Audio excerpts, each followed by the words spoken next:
So it ends pretty much exactly how it began. An empty warehouse with the power turned off. We were here basically 5 years to the month, and we filmed about 200 videos in here. I am leaving just this little tiny apartment. About half that was a small apartment I built. Well, you could take a look at it now that I moved out.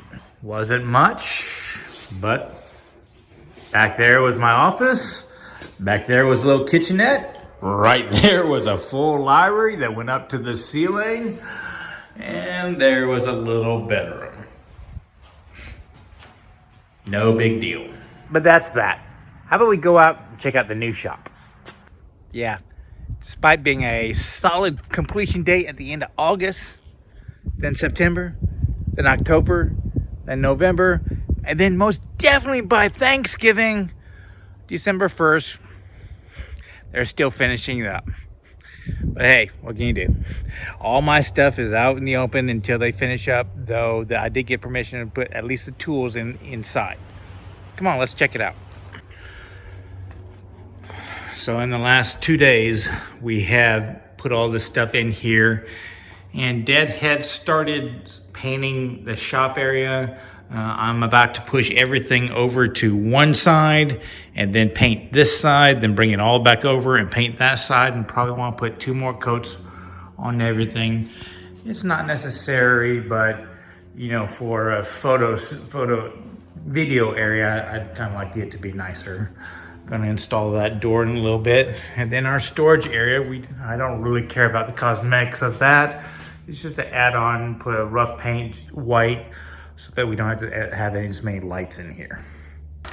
And Dad has started playing around, putting in flooring on the apartment side, studio side. A little tiny area.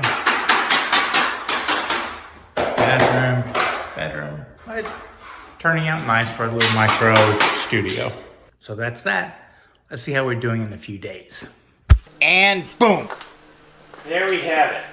A disaster of a mess as we slowly get stuff put together. Let me show you a few details of what we got so far.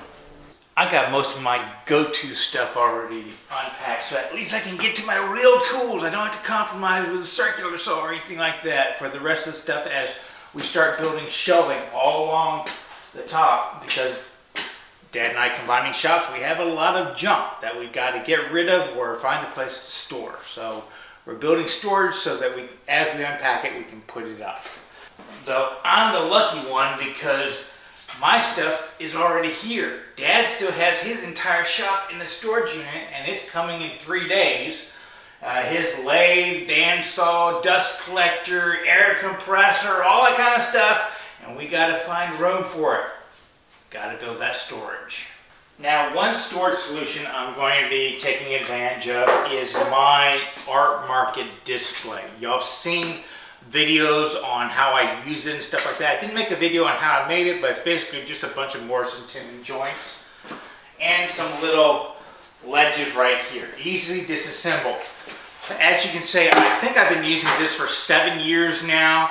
It's been rained on, it rides in the back of the truck through storms, you got road grime, all that kind of stuff on it.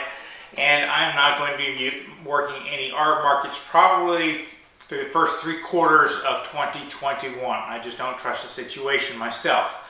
Plus I want to kind of go upscale there, so I'm going to build a nicer display. So I'm just going to go ahead and disassemble this and use this as a kind of a bookshelf storage. So here's what I'm going to do. First off, I'm going to waste a bunch of time just cleaning these up, just a little bit of sanding. I would take a plane to it, but there's enough spring in these because they have the little ledges that the plane wouldn't be as effective in. I'm just going to rough it up to get a lot of the road grime and debris off of these. Next, I'm going to cut this latter portion off of the thing, but let me show you something. This is one of the things I was dealing with. I actually had 3 of these. One of them just kind of fell apart after about 5 years. Because no matter how good the glue is, you know, it'll only do so much. There is a reason why we peg a lot of stuff, mechanical stuff. As you can see, you know, I used Tite Bond way back when, and some of them have loosened up. But all of them have a little slit in them where I foxtailed them, so they kind of wedge themselves in. So even with the glue somewhat failing, the joint stayed at least together. And again, this has survived 7 years of weekend, being tossed around, stuff like that. I think that's pretty good. But to separate it, all I'm doing is taking a flush cut saw and just cutting through all the tenon.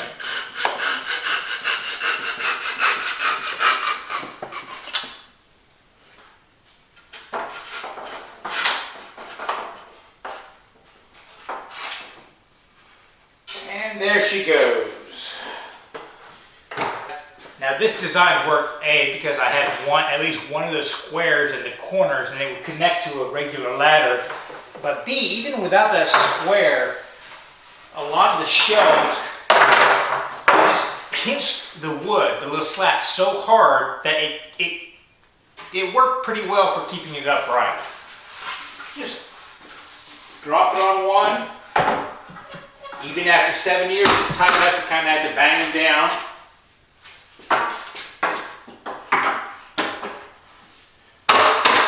And there we go. With just one of them, it's got some stability. It's wobbly, but it still wants to stay upright.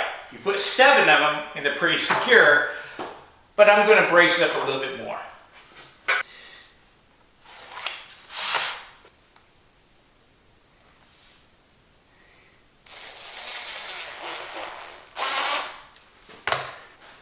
I'm just going to take a wide board, and with screws fairly well spaced across, just screw it to the back. So the first step to get it all lined up is simply screw one screw on both sides.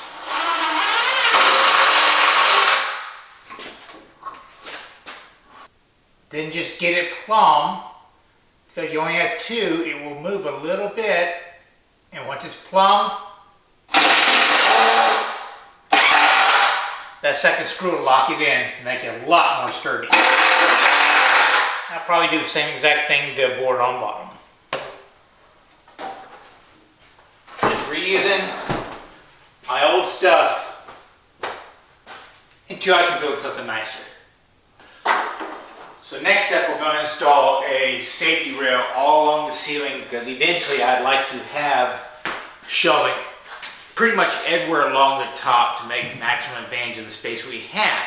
But before that, how about a word from our sponsors? Sponsors me.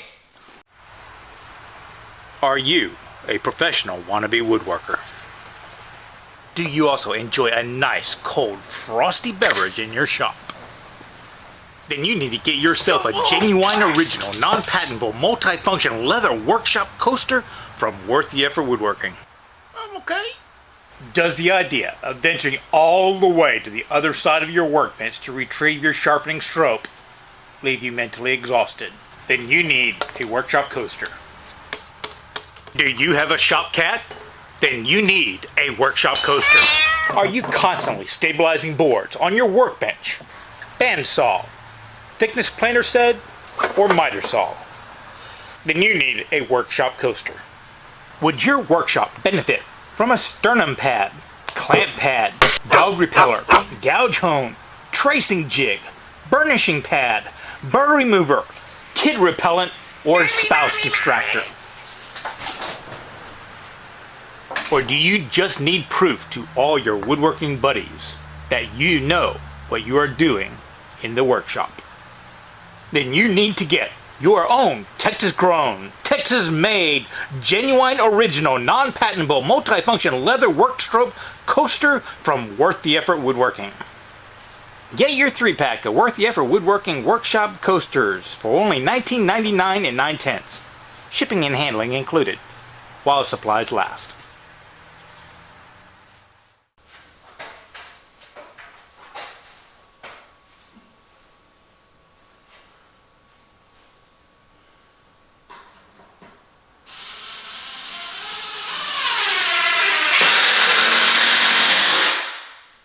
Now, I call that a safety rail because whenever I put the legs of for the tall shelving, I wanted those to anchor against the wall and not be able to pull off.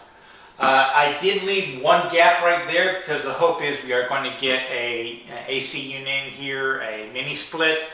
but we'll see. That's where it would be evenly dispersed throughout there. So next step is I'm going to build Dad's shelving on the back, and this is just going to be like that simple shelving video I did in the past. Getting the uprights against the wall and then moving those out with the shelving. Now for those of y'all that did watch that simple shelving video I just did, when I'm doing this one, I'm doing something a little bit different. In the original one, I always use these templates. It made marking my measurements for the legs a lot easier. That way I could get parallel from the front to the back. But for this one, I went ahead and duplicated that template for all my feet. Now on the feet, the other versions, I had a little gap in the middle.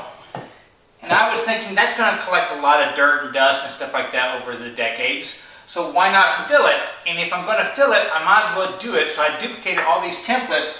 So I'm just going to slide this in and make the feet first. Now, whenever I put the parallel stretcher up front, all I have to do is use a template on the top and then just jam the bottom into that one, and I know it will be parallel, and I can go ahead and screw it all at once instead of putting one screw at every joint and then kind of aligning it and putting the second screw in to lock it together. Just something I'm doing different from the original time, or from all the other times I've made this style of shelving.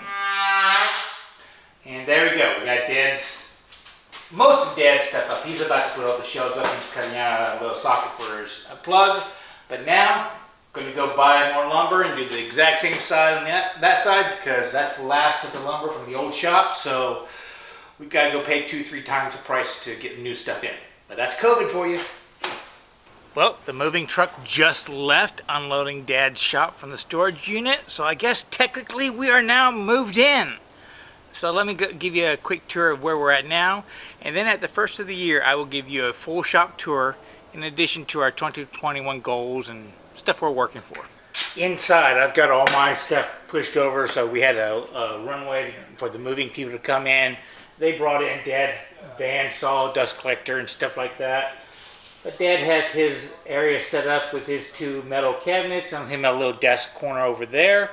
And on this side, I did somewhat a mirror setup. And probably in the coming weeks, I'll turn that alcove into a small desk with a little bit better built-in storage instead of that temporary rack I built earlier in this video. But in the storage unit, it's basically just a hallway. As you can see, I can almost touch wall to wall on either side. And I built those racks in an earlier video. Basically, that whole section right there, other than the top, is going to be open for my wood turning blanks. And Dad, he's got all his storage. He's got his own organization system, so I'll let him have that. Dad has done a really good job with the floors and the trim and the little art studio that we'll be displaying stuff in. And then I proceeded to junk it up with a lot of my stuff. But isn't that what moving is about? Figuring out how much junk you have, stuff you have, sorting through it, and then throwing the stuff away? Well, we've got all our junk here. We've just got to figure out places to put it and how to organize it and stuff like that.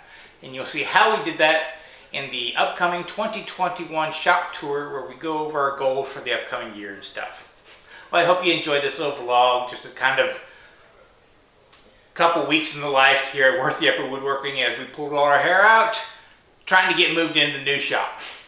Y'all be safe, have fun, and remember, it's always worth the effort to learn, create, and share with others. We might not have created stuff, we just kind of moved it around this time.